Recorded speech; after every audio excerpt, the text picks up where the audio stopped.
एखादा तरुण वयाची 10वी ही 16व्या वर्षी नव्हे तर 22व्या वर्षी 10वीची परीक्षा पूर्ण करतो. पण आतमध्ये जिद्द होती, कष्ट करण्याची तयारी होती. त्यातून थेट लंडनमधलं मिडल टेम्पल गाठून तिथून बॅरिस्टरी पूर्ण केली आणि गुजरातमधील सर्वात महागड्या यशस्वी वकिलांपैकी एक झालेला आपल्याला दिसतो. तिथूनच स्वातंत्र्याची कळकळ त्या वकिलाच्या लक्षात आली. त्यातूनच त्यानं अंगावरचे पाश्चिमात्य कपडे, हातामधील गोल्फची काठी आणि कोर्टातील वकिली सोडून शेतकरी आणि कामगारांचा ह्या भारत मातेचे ते सरदार वल्लभभाई पटेल झाले. आज त्यांच्या जयंतीनिमित्त त्यांचा जीवनपट किती संघर्षमय होता हे अगदी सहज भाषेत आपण समजून घेऊया. मी ॲडव्होकेट सौरभ.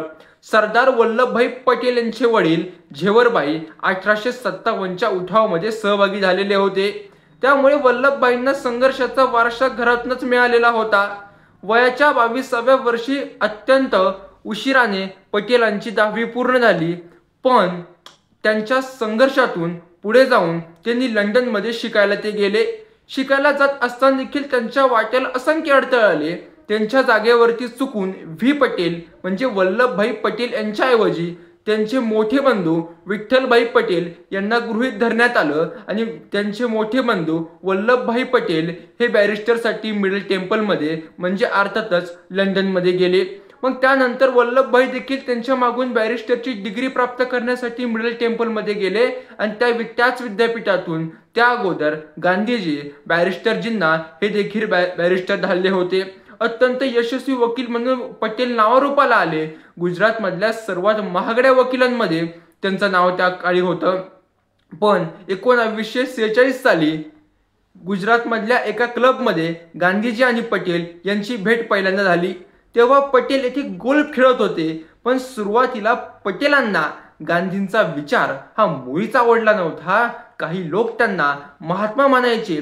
ते देखील सरदार वल्लभभाई पटेल यांना पूर्णपणे अमान्य होतं. ते म्हणायचे या देशामध्ये महात्मा लोकांची कदापि कमी नाही. आपल्याला काम करणाऱ्या लोकांची गरज आहे. पण लवकरच चंपारण्याच्या आंदोलनामध्ये गांधींचं काम बघितल्यानंतर गांधीजीबद्दल पटेलांची धारणा पूर्णपणे बदलली.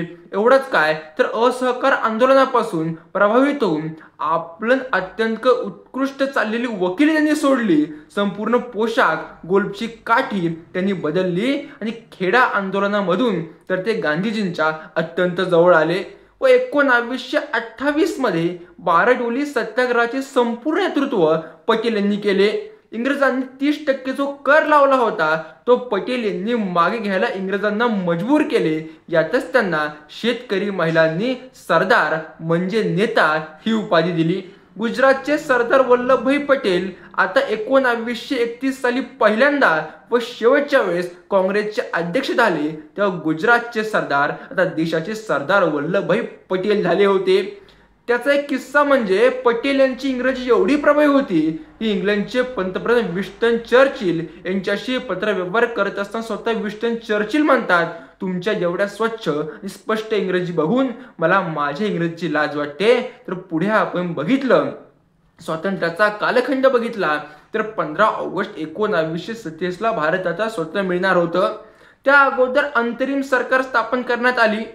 त्यामध्ये असे ठरले होते की काँग्रेसचा अध्यक्ष देशाचा पंतप्रधान होईल. तेव्हा सद्य परिस्थितीत मौलाना आझाद काँग्रेसचे अध्यक्ष होते. मौलानांची निवृत्ती होण्याची वेळ तशी झालेली होती. तेव्हाच 20 एप्रिल 1946 साली गांधीजींनी मौलाना यांना पत्र लिहिले की आता तुम्ही अध्यक्ष राहू इच्छित नाही आहात असे सगळ्यांसमोर जाहीर करा. तेव्हाच गांधीजी म्हणाले, पंतप्रधान पदाबद्दल मला जर विचारलं गेलं तर मी अगदी पंडित जवाहरलाल नेहरू यांनाच देशाचं पंतप्रधान म्हणून योग्य मानतो. यातूनच तेव्हाच्या काँग्रेसमध्ये एक चर्चा उद्याला आली की गांधीजी हे नेहरूंनाच पंतप्रधान भविष्यात बनवू इच्छित आहे. परंपरेनुसार आपण बघितलं ज्या प्रांताच्या कमिट्या असतात त्यांच्यानुसार काँग्रेस अध्यक्षाची निवड होत होती. मात्र 15 पैकी 12 कमिट्या यांनी सरदार पटेल यांचं नाव प्रस्तावित केलं होतं. तर उरल्या 3 प्रांतांच्या कमिट्यांनी JP कृपलानी आणि पट्टव्या सीतारामय्या यांचे नाव सुचवले होते. यामध्ये कुठेही पंडित जवाहरलाल नेहरू यांचं नाव कुठेही नव्हतं. त्याचबरोबर आपण बघू शकतो जे.पी. कृपलानी यांनी Gandhi his life and thoughts यामध्ये संपूर्ण घटनाक्रम अत्यंत व्यवस्थितरित्या आपल्याला दिलेला दिसतो. म्हणजे एकंदर सरदार पटेल यांचा 1941 पासूनचा आजार बघता, त्यांचे वाढते वय बघता, त्यांच्याऐवजी त्यांच्यापेक्षा तरुण उमेदवार म्हणून नेहरूंना पंतप्रधान बनवण्याचा एकंदर विचार असू शकतो.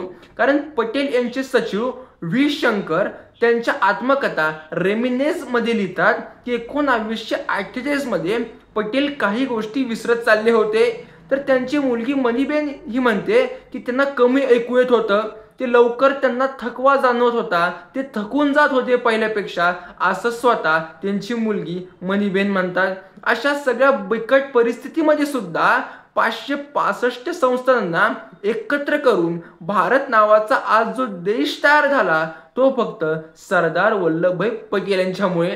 कारण इंग्रज भारत सोडून जात असताना संस्थानिकांना सांगितलं होतं की तुम्हाला भारतामध्ये जायचं तर भारतामध्ये जा, पाकिस्तानमध्ये जायचं तर पाकिस्तानमध्ये जा, या दोनही देशामध्ये न जाता तुम्हाला तुमचा स्वायत्त देश म्हणून, राज्य म्हणून अस्तित्व मिळवायचं असेल तर स्वतंत्र देखील तुम्ही राहू शकता. अर्थातच आपण बघू शकतो कोणत्याही राजाला कुणाचे अधिपत्य कधीही मान्य होऊ शकणार नाही. अशा परिस्थितीत एवढ्या मोठ्या राजांना, संस्थानिकांना वेगवेगळ्या पद्धतीने समजावून त्यांना त्याचे महत्त्व पटवून देऊन त्यांचे स्वतःचे भविष्य किती महत्त्वाचे भारतासोबत हे सांगून भारत नावाच्या देशासोबत जोडून घ्यासाठी एक प्रकारे त्यांच्यासमोर पटेलांनी नाईलाज केला होता. जर काही संस्थांनी किंवा राजांनी भारतामध्ये सामील झाले नसते तर भारत नावाचा अखंड असा देश कधी अस्तित्व आला नसता आणि मध्येच भारताची सीमा सुरू झाली असती तर कुठे भारताची सीमा संपली असती. याने पुन्हा एकदा आपण एवढं संघर्ष करून मिळवलेलं स्वातंत्र्य पुन्हा एकदा ते आपल्या हातून निघून गेलं असतं, पुन्हा आपण पारतंत्र्यामध्ये गेलो असतो, अशी परिस्थिती देखील उद्भवली असती. मात्र ती उद्भवली नाही. त्याचं कारण म्हणजे एक लोखंडी पुरुष, एक लोह माणूस, तो म्हणजे आयरन मॅन वल्लभभाई पटेल आपल्या मागे खंबीरपणे उभा होता. त्यामुळेच आजचा दिवस एकता दिवस म्हणून देखील साजरा केला जातो. ज्यांच्यामुळे भारत नावाचा अखंड देश अस्तित्वात आहे त्यांचं स्मरण मात्र आज आपल्याला एवढ्या प्रकर्षाने होत नाही, ते होण्याची खऱ्या अर्थाने गरज आहे. कारण त्या महामानवाच्या संघर्षामुळे आजचं आपलं जीवन हे सुखकर झालंय. भारत नावाचा देश आज अखंड आहे तो फक्त सरदार वल्लभभाई पटेल ह्या लोहपुरुषामुळे. आपण सरदार वल्लभ पटेल यांच्या जयंतीनिमित्त आपणा सर्व देशवासियांना आपल्या आशा परिवर्तनाची ह्या यूट्यूब चॅनलच्या माध्यमातून हार्दिक शुभेच्छा. पुन्हा भेटूया अशा नवनवीन विषयांसोबत. तोपर्यंत धन्यवाद.